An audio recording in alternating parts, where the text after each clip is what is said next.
Bismillahirrahmanirrahim. Assalamualaikum warahmatullahi wabarakatuh. Perkenalkan, nama saya Devi Amelia dengan NIM 19016154 dari Prodi Pendidikan Bahasa Indonesia Universitas Negeri Padang. Baiklah, pada kesempatan kali ini saya akan mempresentasikan hasil dari kegiatan asistensi mengajar di satuan pendidikan, tepatnya di SMP Negeri 43 Padang. Berikut penjelasannya. Baiklah, sebelum saya menjelaskan apa saja kegiatan-kegiatan selama asistensi mengajar di SMP Negeri 43 Padang, sebelumnya saya akan menggambarkan atau menjelaskan tentang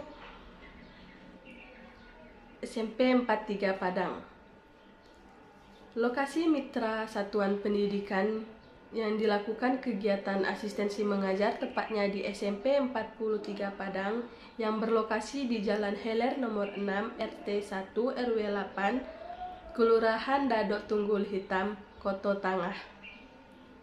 SMP Negeri 43 Padang sudah mendapatkan izin untuk operasional pada tanggal 25 Agustus 2015 dan terakreditasi B, yang memiliki ruangan sebanyak 5 kelas, 1 perpustakaan, 1 laboratorium, dan 1 akses wifi yang sudah berkecepatan sekencang 5G.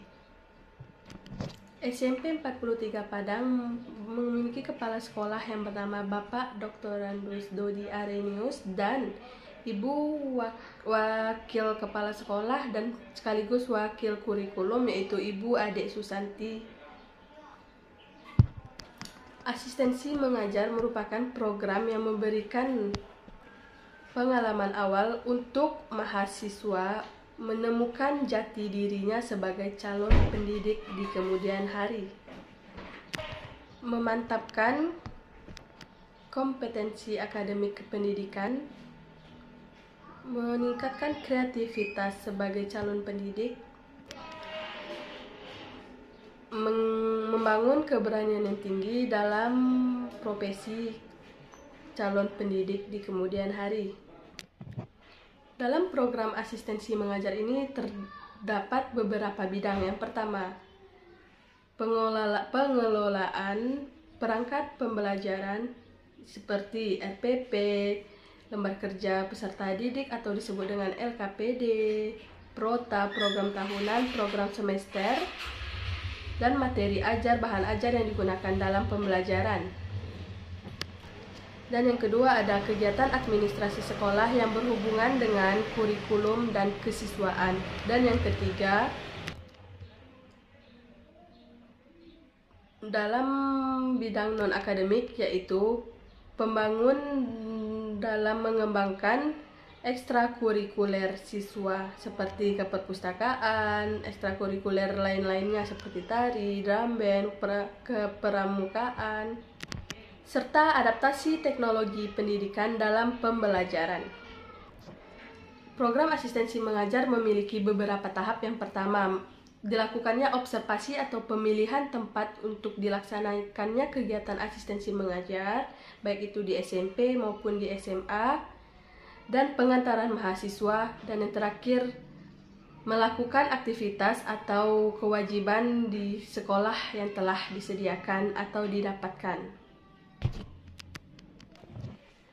Dalam pelaksanaan asistensi mengajar ini ada 3 kemampuan atau 3 keterampilan yang akan dilatih. Yang pertama, kemampuan dalam manajemen persekolahan. Yang kedua, kemampuan dalam merancang perangkat pembelajaran yang ada di sekolah, baik di SMP ataupun di SMA. Dan yang ketiga adalah kemampuan dalam latihan mengajar, baik itu secara terbimbing ataupun mandiri. Dan adapun kegiatan manajemen persekolahan yang dilakukan di SMP 43 Padang, yang pertama ada pembinaan kepramukaan yang dilakukan setiap hari Sabtu dari jam 7 hingga jam 12 siang. Dan yang kedua ada kultum, yaitu ke 7 menit yang dilakukan setiap hari Jumat dari jam 7 hingga jam 9. yang dilakukan di lapangan SMP 43 Padang yang diisi dengan materi-materi ceramah dari ustadz-ustadz yang diundang dari luar. Dan yang ketiga ada English Day yang dilakukan setiap hari Kamis, yang dilakukan di lapangan SMP 43 Padang, yang langsung dibina oleh guru bahasa Inggris di SMP 433 Padang. Dan yang keempat sebagai pengawas pada ujian tengah semester hingga ujian akhir semester dari kelas 7 hingga kelas 9. Dan selanjutnya ada menjadi kepanitiaan pada peringatan kemerdekaan Republik Indonesia yang ke-77 sebelumnya.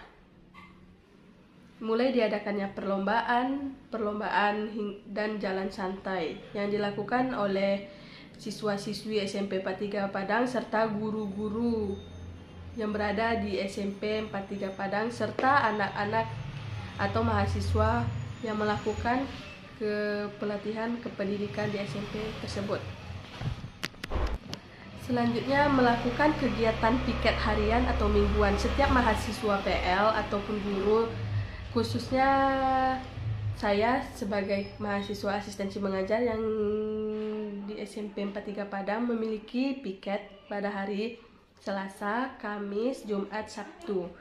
Tugas tersebut adalah memberikan absen ke kelas atau memberikan absen ke guru-guru yang bersangkutan yang segera memasuki kelas, lalu menjemput absen tersebut dan merekapnya, hingga mengisi buku-buku kesiswaan dan membantu guru-guru TU dan guru-guru yang memerlukan bantuan. Dan selanjutnya kemampuan dalam merancang perangkat pembelajaran. Pada kesempatan kali ini sebelumnya saya sudah membuat beberapa materi perangkat pembelajaran seperti rancangan perangkat pembelajaran atau RPP, Prota, program tahunan, program semester atau Promes, dan lembar kerja peserta didik dan materi ajar atau bahan ajar yang digunakan di dalam proses belajar mengajar. Dalam pembuatan RPP dimulai dari bab 1 hingga bab 4 yang terdiri dari bab 1 memiliki materi tentang teks laporan percobaan, yang kedua memiliki materi tentang teks pidato persuasif, bab 3 tentang teks cerpen, dan yang terakhir atau bab 4 memiliki materi tentang teks tanggapan. Dan materi ajar yang digunakan dalam kegiatan proses belajar mengajar di kelas 9 masih menggunakan kurikulum 2013 dan digunakannya materi ajar yaitu buku paket yang terdapat di perpustakaan atau LKS lembar kerja siswa yang memiliki edisi terbaru revisi terbaru 2013. Dan media pembelajaran yang digunakan adalah buku paket edisi revisi 2013 dan LCD proyektor atau yang sering disebut dengan Infocus. Dan yang terakhir ada LKPD atau lembar kerja peserta didik. Tahap terakhir dalam proses pembelajaran untuk menguji kompetensi atau penangkapan materi dari yang telah dijelaskan atau dibahas bersama saat proses pembelajaran. Biasanya LKPD ini berisi tentang materi, langkah-langkah petunjuk soal, dan hingga kepengayaan yang dikerjakan oleh peserta didik itu sendiri. Jika sudah selesai maka diberikan kepada guru yang bersangkutan untuk dinilai. Dan selanjutnya ada evaluasi, yaitu penilaian untuk remedi atau pengayaan untuk siswa yang kurang mencapai kemampuan dalam proses belajar mengajar dalam materi tersebut. Dan kemampuan yang terakhir atau yang ketiga yaitu kemampuan latihan mengajar, baik itu secara terbimbing ataupun mandiri. Sebelumnya saya sudah melakukan kegiatan latihan mengajar yang secara terbimbing oleh pamong saya yaitu Ibu Adik Susanti SS. Pada kegiatan latihan mengajar terbimbing ada 3 tahap atau 3 langkah yang dilakukan. Yang pertama tahapan pendahuluan, yaitu pengenalan kepada siswa atau pembuka, sering disebut dengan pembuka, yang berisikan salam, kata motivasi, doa, dan pengingat materi-materi sebelumnya. Dan yang kedua ada kegiatan inti. Kegiatan inti ini meliputi penjelasan materi seperti teks tanggapan yang saya lakukan atau saya ajarkan kepada siswa kelas 9, tepatnya di kelas 92. Dalam penjelasan materi ini berisikan tentang informasi tentang teks tanggapan yang terdiri dari 4 KD. Dan ada yang ketiga, penutup yang berisikan tentang kesimpulan dari pembelajaran pada hari ini atau hari tersebut, hingga kuis yang diadakannya, kuis untuk lebih mengingatkan siswa kepada materi tersebut. Dan latihan mengajar secara mandiri. Saya sudah tidak diawasi lagi oleh guru pamong saya. Pada latihan mengajar mandiri, saya masih menjelaskan atau memberikan materi tentang teks tanggapan. Lebih tepatnya mengenai struktur dan kaidah kebahasaan dari teks tanggapan. Ada 3 tahap atau 3 proses yang dilakukan dalam proses pembelajaran secara mandiri. Yang pertama, kegiatan pendahuluan. Berdoa, mengucap salam, dan guru memeriksa kehadiran siswa. Selanjutnya, memberikan motivasi kepada siswa atau penyemangat agar siswa lebih semangat untuk mengikuti pembelajaran. Dan yang terakhir, mengingat kembali pelajaran-pelajaran sebelumnya atau pada minggu lalu. Yang kedua, kegiatan inti. Dalam kegiatan inti ada 2 submateri yang dibahas, yaitu struktur dan kaidah kebahasaan dalam teks tanggapan. Dalam kegiatan inti ini, pada minggu lalu kami melaksanakan pembuatan tugas, mengerjakan tugas dari LKPD, lembar kerja peserta didik yang telah saya buat sebelumnya dan diberikan kepada siswa tersebut untuk dikerjakan secara per kelompok. Lalu setelah selesainya pengerjaan LKPD, siswa diberi kuis atau PH, penilaian harian, untuk mengetahui capaian atau kemampuan dalam proses pembelajaran mengenai teks tanggapan. Dan yang ketiga ada kegiatan penutup. Dalam kegiatan penutup ini, guru menyimpulkan atau siswa bisa juga menyimpulkan dari materi-materi yang telah dipahami. Jika ada materi yang belum dipahami, siswa bisa dan diperbolehkan dan dipersilahkan bertanya kepada guru untuk lebih mengetahui. Dalam kegiatan penutup ini ada penutup salam, pemberian atau menyampaikan kesimpulan, dan yang ketiga ada refleksi diri atau mengingat kembali dan pemberian tugas untuk minggu berikutnya. Baiklah, itulah 3 kegiatan atau 3 bidang yang saya lakukan selama asistensi mengajar di SMP 43 Padang. Yang pertama ada perancangan perangkat pembelajaran,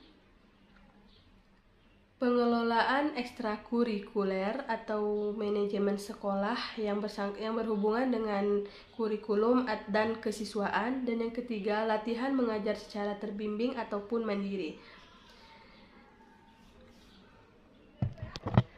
Baiklah, berdasarkan telah dilaksanakannya kegiatan asistensi mengajar di SMP 43 Padang yang dilakukan dari tanggal 15 Agustus hingga 17 Desember 2022, maka dapat saya simpulkan, menurut saya pribadi dapat meningkatkan kreativitas saya dalam mengajar dan sebagai calon pendidik, dapat mengembangkan kreativitas public speaking saya di depan anak-anak muridnya atau siswa, dapat melatih kekuatan dan kreativitas dalam mengembangkan mengembangkan praktik ilmu yang telah didapatkan selama di bangku kuliah. Berinteraksi dengan baik oleh guru dan siswa membuat kemampuan komunikasi saya menjadi lebih baik. Dan yang terakhir, mendapatkan pengalaman sebagai calon guru untuk mendapatkan hal-hal yang dilakukan sebelum dan sesudah mengajar. Baiklah, hanya itu yang dapat saya sampaikan dari materi atau penjelasan selama kegiatan asistensi mengajar di SMP 43 Padang. Saya mohon maaf jika ada kesalahan dalam penyampaian atau dalam PowerPoint yang telah saya sediakan. Kurang lebih saya mohon maaf. Saya Devi Amelia ucapkan wabillahi taufiq wal hidayah. Wassalamualaikum warahmatullahi wabarakatuh.